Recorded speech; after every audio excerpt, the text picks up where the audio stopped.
gents, we've kind of covered off the challenges, the problems, the things we've seen, some of the future look. I think it's probably good to close on some of the things that we're doing at BlackBerry and some of our solutions. And we've touched upon BlackBerry Jarvis. One of the things we haven't mentioned, which we will do in future episodes, is around our professional services team and how the professional services team works very closely with our technology to provide that trust but verify approach that we've kind of talked about in the past.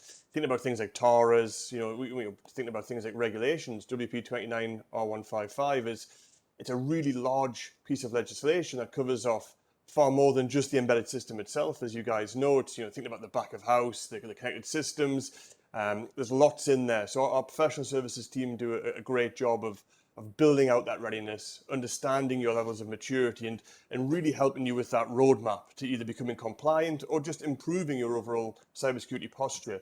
But one of the things that I think would be good to take a couple of minutes to talk about as well is BlackBerry Jarvis. Maybe we could touch upon that for the next 5 minutes. What is BlackBerry Jarvis and how it works, I think would be a great starting point. So Chris, maybe as you're so heavily involved with the engineering, could you maybe give us a quick overview of what BlackBerry Jarvis is and why it's so relevant to the embedded world? Sure, yeah. I mean, I don't want to take away Adam's thunder. Adam is I call him the godfather of BlackBerry Jarvis. But it's really his baby, but I'm taking care of it at the moment. Really, you do an excellent job. Thanks, mate. Really, I think Adam touched on one of the things from when we were talking about what is coming in the future, and it's focusing your efforts through automation. So Jarvis is a software composition analysis tool at the very heart. Giving you 100% visibility over your software images with very little user input to do that. So you basically upload your binary image, and it'll give you a complete catalog of what's there. And when I say that, I'm talking about file formats. I'm talking about unknowns. So letting you know we haven't classified this. We have support for about 400 different file types. So it's very likely we will classify it, but identifying that there are things that you should look at that are potentially unknown to us as well.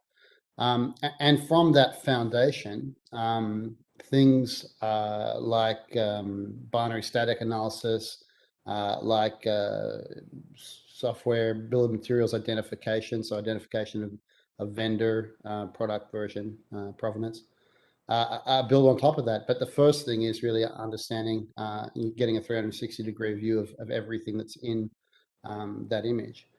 And so, things that we build on top of that are our cautions dashboard, which identifies our own best practices in the construction of embedded software, and also maps to common standards such as CWE.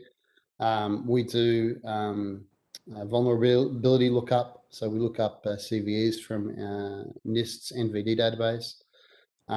We do information leakage, so we have a whole host of pattern recognition to identify leakage of common networking tools that are potentially typically part of a development framework and not meant for production, such as Telnet or FTP, as well as cryptographic keys, private keys, passwords, things that are really the low-hanging fruit in terms of cleansing your production binaries. And then we have the last thing I'd say is that we're identifying build and compiler aspects that are overlooked by source code analysis. So what compiler defenses are being used to protect your software? What what are the build flags? Being able to just explore the function call hierarchy to understand where your function is that you're worried about. Does that access the network? Does what other system functions does that call? And then all the way to things like cyclomatic complexity measures. So this is that tool that I've described is the tool that is in the hands of our professional services team. And we also have a product called Jarvis 2.0 that focuses specifically on composition analysis and bill of materials, which is a product you can subscribe to. Brilliant. In the end, I think the reason that that's important in terms of the context on the future is really that software complexity is not going to reduce. It's software is going to get more and more complex, and so it's going to be impossible to have coverage on. It's already impossible to have coverage on kind of 200 million lines of code. Eyeballs on those codes. So what you have to do is automate your process to understand where you need to focus your teams, and as Adam was saying, what team do you actually need? And it's all about automation and focus and context, to understand, if you want to harden your software, what are the basic things you can do across the board? And that's things like compiler defenses, but also, where you have specific capabilities such as pen testing, where should they be focused? Because you can't pen test every line of a 200 million line piece of software product, which is incidentally around the complexity of vehicles probably even 5 years ago. Yeah. And just to be clear, Chris, this is not just a QNX focused technology. We were able to do this wider than just the QNX operating system. That's right, isn't it? I think Adam started with Linux and Android and protecting the BlackBerry handset when we moved to Android. So it comes from somewhere completely different. I think, obviously we have really great support for QNX, and QNX is a very verbose operating system when it comes to helping us understand how applications and libraries were constructed, because the build system is really well instrumented or self-instrumenting. But we're equally as comfortable on Linux. We have support for Spark, Integrity, VxWorks. We have a whole bunch of processes and operating system support that it's probably too numerous to go into detail with here. Brilliant. And a question for yourself, Adam. I always like asking this question because I know the answer is a good one. So a question we had was, have there been any independent studies carried out in Jarvis? We're always quite happy to be a little bit biased and talk about how great the technology is and everything else. But the question we often get is, has somebody else looked at this? And if they have, what was their thoughts on BlackBerry Jarvis? Yeah, absolutely. And as Chris said, we've covered multiple industries. So what's been great about Jarvis and actually demonstrates it's far from any traditional software security analysis tool, and certainly for any binary static analysis tool. We've had public announcements for the likes of Jaguar Land Rover, from the CEO of Jaguar Land Rover in the UK, talking about the benefits and the performance of Jarvis and the coverage and the cost savings. And then through to this year, where we have the US Department of Defense contractors, aerospace, and the excellent work they did on doing a year-long analysis as part of the independent research project, where they look at binary static analysis capabilities in the market.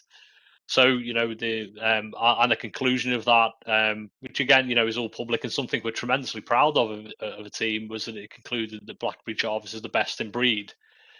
And that's really come about because, as I say, this is not a traditional approach to other binary static analysis tools in the market.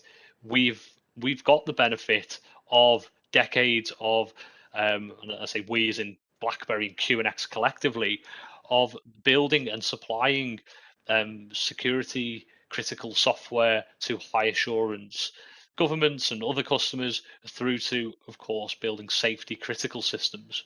So the benefit and why we're seeing these results is because we have that engineering expertise we have within our own team, within a business unit of BlackBerry Jarvis, but also as a wider organization that we're able to pull on as well.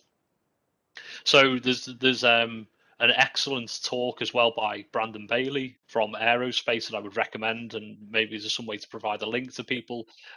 He did an excellent talk of the IRAD that he completed, and it was a few weeks ago he did a talk at DEF CON. So anyone who is interested in software assurances across all the topics we've discussed, or even if you're involved in safety critical systems, just as Brandon is, then I would really recommend checking out that talk as well. Brilliant. Yeah, excellent stuff. So gents, I'm mindful we're top of the hour, so I really appreciate the input. I think we covered a huge amount of ground in quite a quick period of time. So, obviously following this, we're going to try and deep dive into some of these areas. Hopefully we can get some good feedback from the audience listening to this, questions, pick your brains, find out some of the challenges they're having. And over the next weeks and months, I think we'll get into some really interesting depth around embedded security, binary scanning, everything else that goes alongside that. So, a huge thank you to both of you. I think alongside the podcast that we've built here, we'll also have some links. Chris will maybe put a link in there to Jarvis 2.0. We'll put a link to Brandon's his presentation as well. And I look forward to chatting to you both again in the future.